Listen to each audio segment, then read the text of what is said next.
This is the first tape in what I'm calling the Bleakwood Chronicles. Where am I? I don't know. If you're hearing this, I guess you're out there somewhere, although I haven't seen another survivor in a few months now.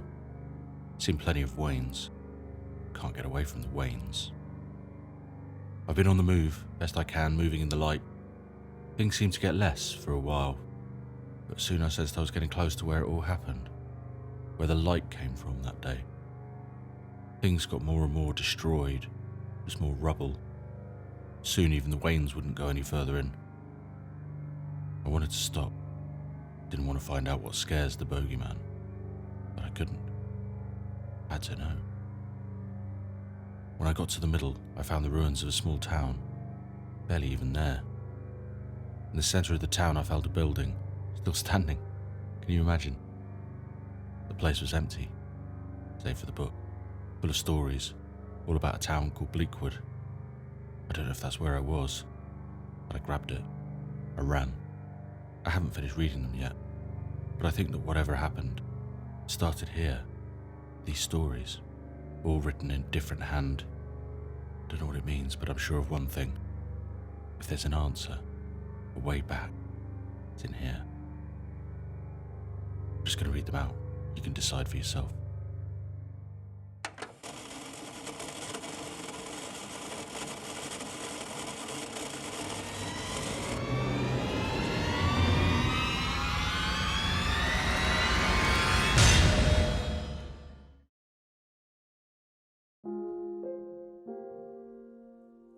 Curiosity.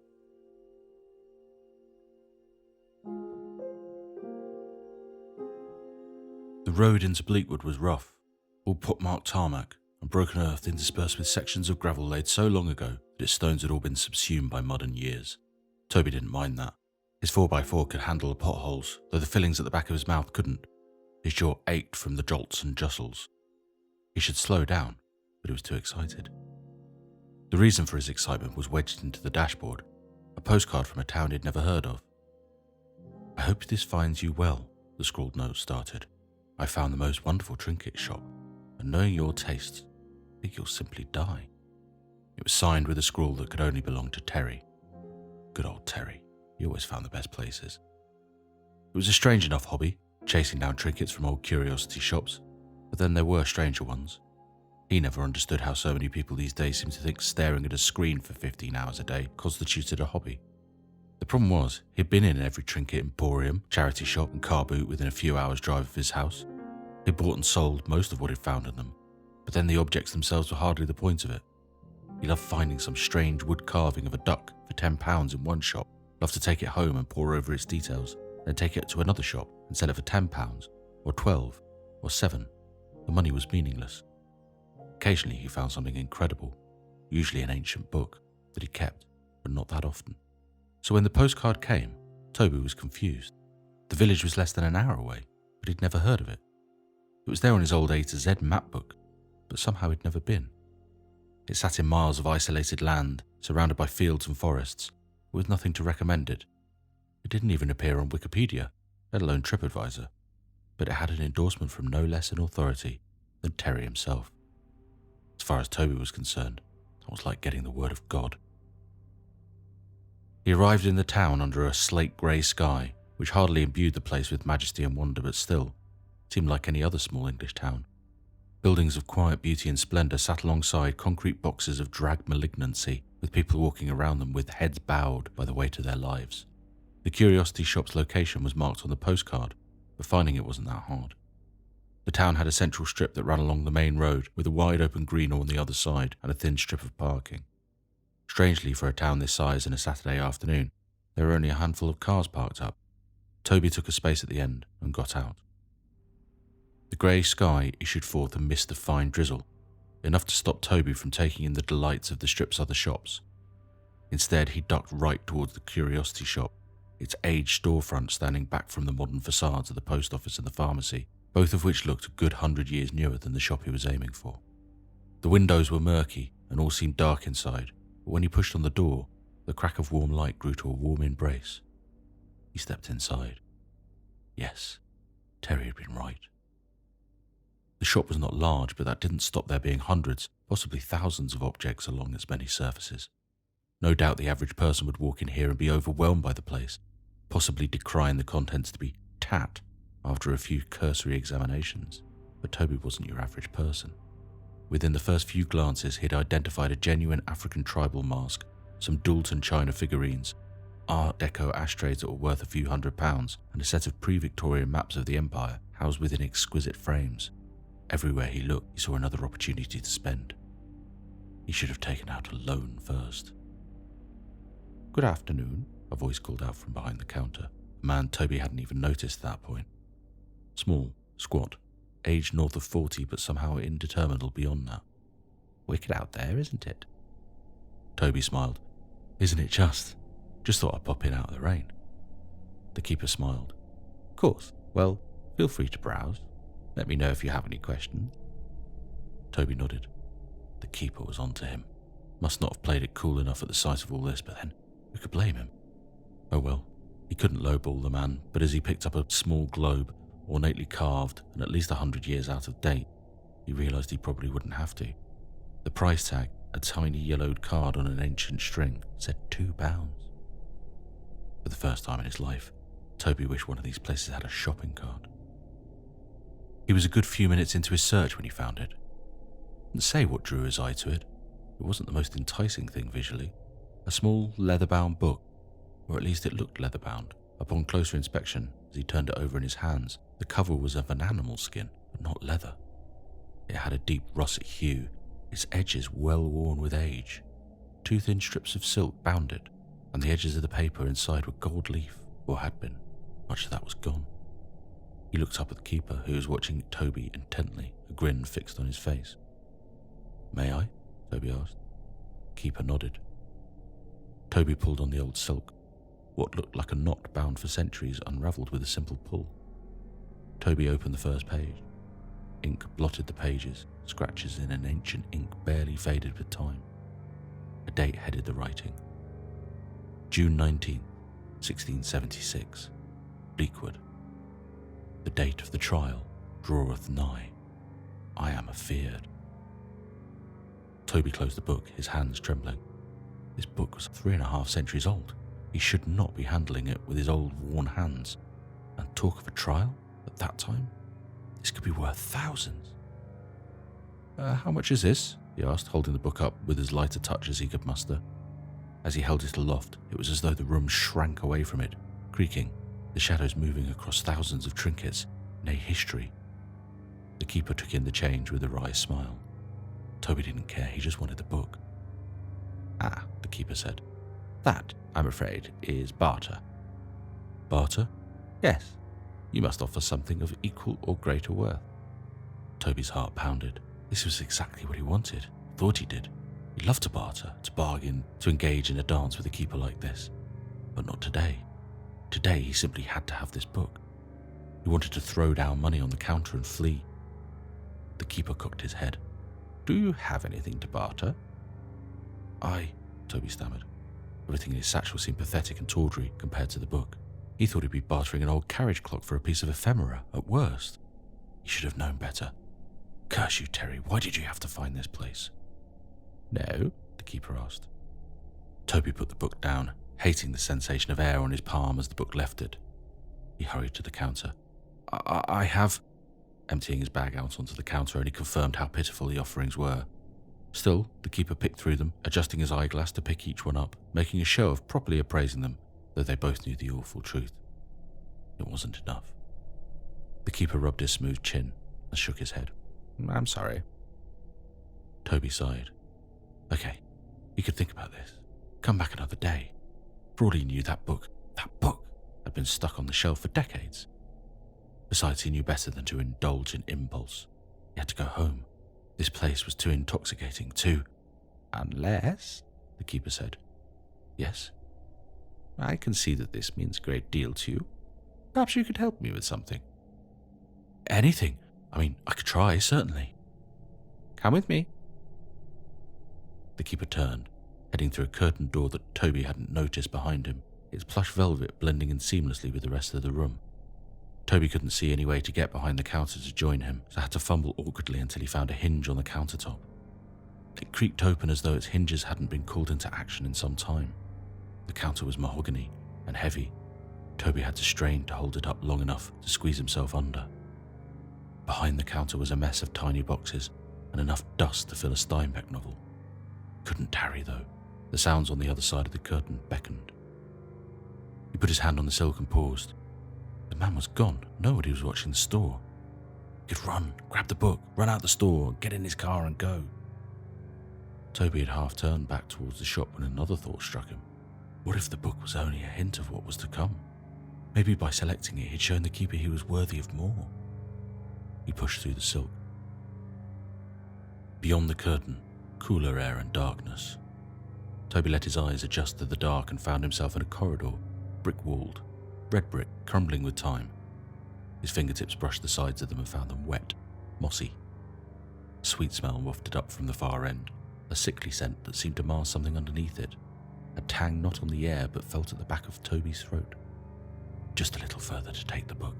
Yes, that was right. He could take it. The old man was only that, after all. He would take the book and fill the bag with other trinkets, get back in his car and be on his way. Such thoughts were alien to Toby. Felt so exciting. The corridor stretched far longer than Toby thought possible, tilting down into the ground. The smell grew stronger, and Toby questioned what he was doing. This was folly, he told himself, but the act of thinking it had no impact on his feet moving forward, his legs propelling him further downward until he reached its end. A red door, though its paint was as peeled off the old wood as it was remaining. Hand shaking, he reached forward to the handle. The door swung open with no sound. Beyond it, the brickwork ended, the expansive walls of the room beyond it hollowed out of the earth itself. The room was round, a dozen meters wide, and empty save for the keeper, the chair, and a stone. "Come in," the keeper said cheerfully. Toby noted he seemed to have the book in his hand. How would he? "Sure," Toby said, stepping through the door. The air changed once more, turning colder. "Please, take a seat," the keeper said, offering the chair as though he was a server at a cheap pizzeria. "I don't," Toby said, thinking that he very much wanted not to get into the chair, but then he was sitting in it. It was dark mahogany like the counter upstairs, the wood all knotted and twisted. But it wasn't the chair that drew the eye. It was the stone. Stretching up from the ground to the full height of the ceiling, it disappeared into the earth above, which seemed to be held up by nothing at all. It was thicker at the bottom, bulging outward before tapering inward again toward the top. Toby couldn't have told you what form of mineral it was, but it thrummed with energy, its surface covered in scars and chiseled carvings of symbols, runes, figures. It reeked of ancient malevolence. A thick crack ran down its centre, pulsing with light. "The hell is that?" Toby asked. "So, would you like the book?" Keeper asked breezily, ignoring Toby's question. Sure." "Do you know why you want it?" Toby looked up at him blankly. The keeper smiled. "Very well. I can give you the book, but I want something in return." Toby's stomach lurched. "What?" "Nothing you'll miss too much, though that will depend a little on you." "Perhaps I should—" "Go?" the keeper chuckled. "No, Toby. You realize you're not leaving this room." "What?" "You want the book, yes?" "Sure." "Here." The keeper handed it over. Toby turned it over in his hands, marvelling at it. He felt woozy, drunk on the power in its pages. "Is this—" "A trial diary, yes. From the early days of Bleakwood settlement. Quite the exciting time. You may read the book through, if you like." Toby flicked through the pages, rendered stiff and brittle with age. He shouldn't be touching it, he thought dimly. Too precious, and he didn't have his gloves. "Are you ready to barter?" "Yes." The keeper nodded. He stepped forward to the stone and laid his hand on it, closing his eyes as he did, taking in a deep breath. "The stone will take what it needs from you." "The stone?" "Yes, but first you have a choice." "A choice?" "Open the book." Toby cracked the book open again. As it fell open, a postcard sat inside its pages, the clean white card in stark contrast to the yellowed paper of the rest of the book. He picked it out with trembling hands. The front displayed a market town, its high street prettier in picture form than when he'd driven into it however many hours earlier. At the edge of the picture stood the curiosity shop. He flipped it over and found the inscription already completed. "I hope this finds you well," the note started. "I found the most wonderful trinket shop, and knowing your tastes, I think you'll simply die." The address side was blank, as was the space for Toby's own signature. "Please," Toby said, looking up at the keeper, who looked back at him with wide, hungry eyes. A grin stretched across his face, pulling his lips so tight they might burst. "Don't make me." "Oh, I won't make you," the keeper said. "You do not have to do anything, Toby. The barter is yours to make."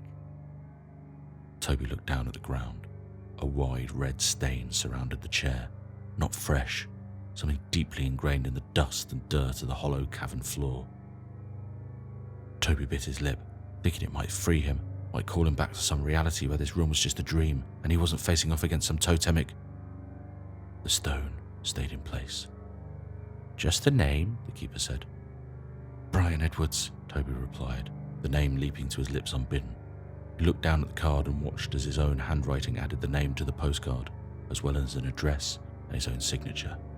Poor Brian. Well, that's what you get for outbidding me on that fox sculpture, Toby thought, wondering what he'd done to Terry to deserve to be the name he called out from the same chair. Where was Terry now? Was he a contributor to the red stain? Would Toby be? "Please," he begged, "just let me go. I'm sorry." "Sorry?" the keeper asked. "Sorry for what?" "I don't know. Just please let me go." The keeper frowned. "But you've made your bargain already. Do you not want what is yours?" Terry looked at the book in his hands. Must be worth thousands. Tens of thousands. Yes, he wanted it. On some deep level he needed it. And he'd made his bargain. All this was for show, surely. Trying to push him to see how much he really wanted it. "Yes," he said, "I want it." "Good," the keeper said. "Then let us begin." Pain exploded in every nerve ending, like needles entering his skin, his hair, his eyeballs. Blinding white heat, white noise, white fire. It consumed Toby in an instant, so fast that it drowned the scream that started in his throat out by the time it reached his mouth. Wave upon wave of splintering pain as his entire nervous system was shredded. All went black.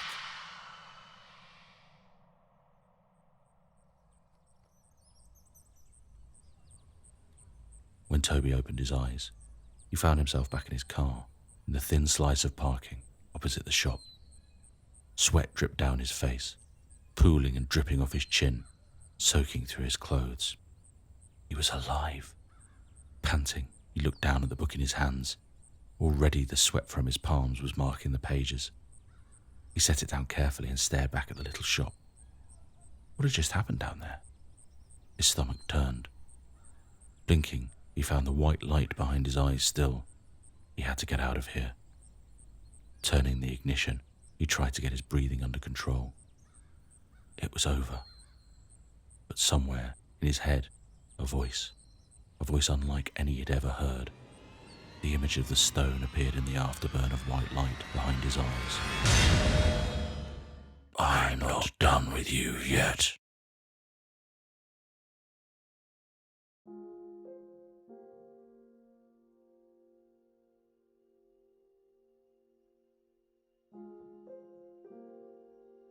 Curiosity was written, read, and edited by myself, Paul Stephenson.